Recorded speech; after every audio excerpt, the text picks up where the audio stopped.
Since our last conversation, a South African influencer, Nota, is facing a lot of backlash in Zimbabwe after he made some crazy comments about xenophobia. The president of Ghana has denied access for President Cyril Ramaphosa to enter Ghana for a state visit. The president of Zimbabwe has finally approved the CAB 3 bill amendment. So much news, but so little time. South African influencer Nota is facing a serious backlash in Zimbabwe after he made comments about the Zimbabwe music industry. Zimfest announced that, they've got Piano Republic. What's Zimfest? It's a festival for Zimbabweans that are living in the UK. And it was struggling for many, many years. And then Amapiano came around, and then Zimbabweans pretended that Amapiano comes from their country because they were pretending to be South Africans, right? And then they created this festival, right, which has created all this equity, which they've milked off of South Africans. And because they are much faster than a lot of the people that were running Amapiano, right? Because you know who was selling out the game. They've got Piano People, Piano Republic, all of these people that are hosting and controlling the events. They used Amapiano to make their events popular. And now they want to dump Amapiano because there's some Zimbabweans that are angry about xenophobic sentiments in South Africa. That's the risk. There are people that are not going to Durban July this weekend. Why? Because they're at Afro Nation. Afro Nation, what does it do? It makes piano the smaller stage. And you say that Zimbabwe music industry has actually benefited a lot from South Africa because their music is not very good. That's why they have to hire more South African artists to come and perform, because already in their own country, they don't really actually love their music and they don't support what they're doing. We gave all of these countries everything. Everything. The fact that there's Afro beats today, it comes from South Africa. You wouldn't have had anything without South Africa. Ungrateful bastards. So what we need to do? We need to boycott these countries. Why are South African artists performing in Zimbabwe in the first place? Why? Why are we performing in a country that can't even take care of its own people? Now, this has caused a lot of noise in Zimbabwe social media, and people started to comment back, including one of the popular Zimbabwean Zim dancehall artist, Enzo Aishau, and together with Buffalo Soldier. Enzo Aishau responded to his comments and said that we just don't hire these South African artists to come and perform here, because much of the time, or most of the time, they do come to us and request to come to Zimbabwe and perform. Now, most of the promoters were saying the same sentiments in the comment section, say that some of these guys come and they request that we would like to also come to be part of the Zimbabwean music industry. Why? Because our promoters actually pay better. And when you convert the money that we use in Zimbabwe and try to use it in South Africa, it's actually a lot of money. But with the retaliation of Zimbabwean people, they're saying the guy is bitter because he was once married to a Zimbabwean lady, and I think his heart was broken, and he's saying all these things.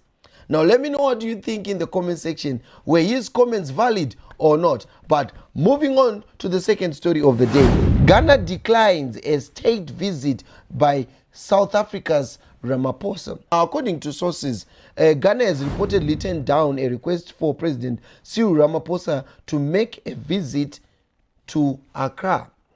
Now, diplomatic sources in both Accra and Pretoria confirmed that this decision follows a wave of violence against nationals in South Africa.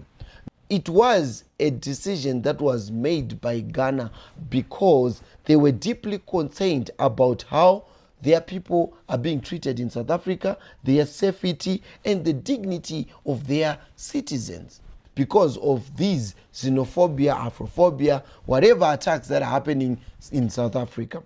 Already, people that have been taken is 900, and they expected 900 more plus Ghanaians to be assisted to go back to their country. The unfortunate event that has happened in South Africa is that one Ghanaian was unalived during this period of these attacks. Ghana has lodged a formal complaint or a formal protest via the High Commission in Pretoria and petitions in the African Union their request is only simple. Ghana reportedly saying that we would like South Africa to pay for what they have done to our citizens.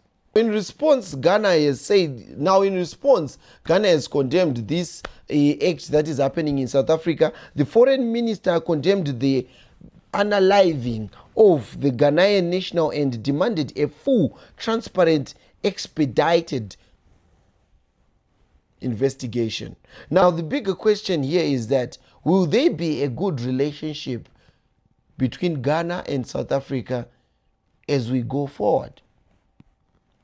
It's a question that you can let me know in the comment section, because already Africa is retaliating against South Africa. Now in Mozambique, South African tourists were asked to leave certain restaurants. Why? Because of the situation and how they are treating people in their country. Yes, yes, yes. We didn't swim to we pay cash. You guys are our helpers at home. Oh, hey. Say it. Why are you coming in Mozambique? Why were you there? Where? I'm here in my country. And you? We're here to visit. To visit? I said you. Well, don't ask your business to stop. Why you standing outside? Ana queria me sentar pelos dois daqui. Ana tá me sentar pelos dois daqui. Estão andando de zero famosos aqui. Só que sul-africanos aqui, de zero. Ah, mas fuck off. Not here.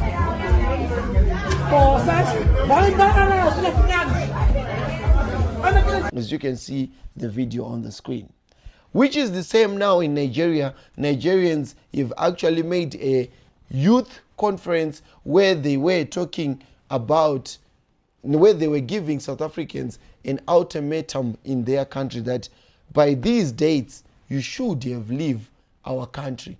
If not, we're going to do the same as what you're doing to our people.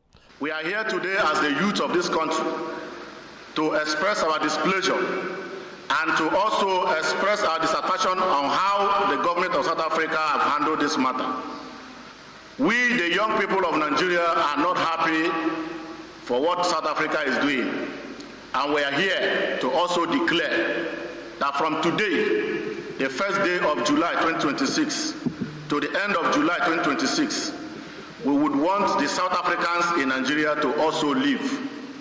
They should go back to their country and also take over the businesses, the work that Nigerians have taken over from them. So we are also giving the South Africans from now to the end of the month to exit Nigeria with their businesses and their establishments. If not, the measure with which they treated our people in South Africa will be applied here in Nigeria. What are they doing in South Africa that we cannot do in Nigeria? What sort of technology, infrastructure? What sort of manpower? We are the one powering the economy. It is because we do not have the enabling environment here in Nigeria for our young people to express themselves, for businesses to thrive. That's why you see our people running. We are therefore calling on the government. The federal government should fix this country, do what is right, create an enabling environment for businesses to thrive, provide jobs for our young people. That is what can stop the Japa syndrome. Now let me know in the comment section, what do you think about this? Is South Africa going to survive this or not? But moving on to the third story of the day. Now Zimbabwe's new constitutional amendment has been signed by the president. We are talking about the Cap 3. Now what you need to know, or what you need to understand, and what is it going to mean for Zimbabweans? Let me take you through. Now the act is now a law. President Mnangagwa signed the Constitution Zimbabwe Amendment Act number 3, known as the Cap 3, into law, and it was gazetted in February 2026 and spent 5 months moving through the parliament.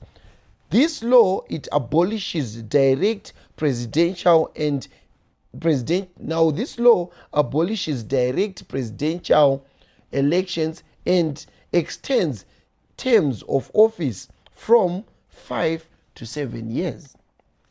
Now it also reshapes electoral administration and parts of the judiciary in the country. Now, how the president is going to be chosen, it's also going to be different. Citizens no longer vote directly to elect a president, but MPs and Senate now pick the president among themselves.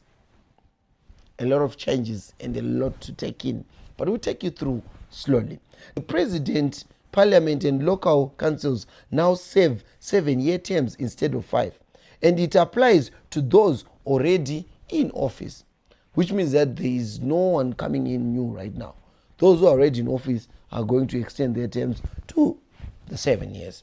Now, who draws the voting boundaries? A new independent commission led by judge now handles electoral boundaries instead of the electoral commission. Now, these are the changes that are going to make a huge difference in the country. Let me know what you think in the comment section so far. Now, before and after, now before versus after Cap 3. Now, before, Zimbabwe voted directly for their president in a national population vote or in a national popular vote. Now, Section 92 of the Constitution governed this process. But now, all has changed. Now, since now there is Cap 3, MPs and senators are sitting jointly as electoral college and now elect a president.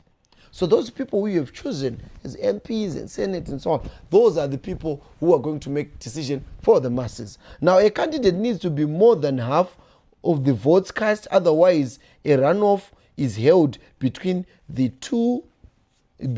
top two.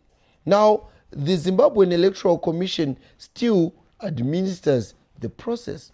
So it's still there somewhere, somehow, but it's going to be at a distance watching whatever that is going to happen. Now, years added to the terms for the president, parliament and local authorities is from 5 to 7 years. Now, 2028 to 2030, Mnangagwa's current term now runs 2 years longer. Now, let me know what have you understood so far and what do you think about this.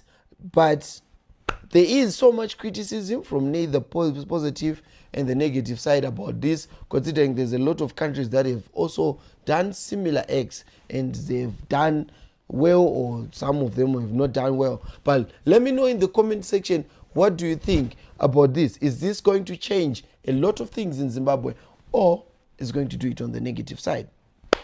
Otherwise, that's it for today. Thank you for watching. Thank you for subscribing. Make sure you share this video if you love it. Thank you.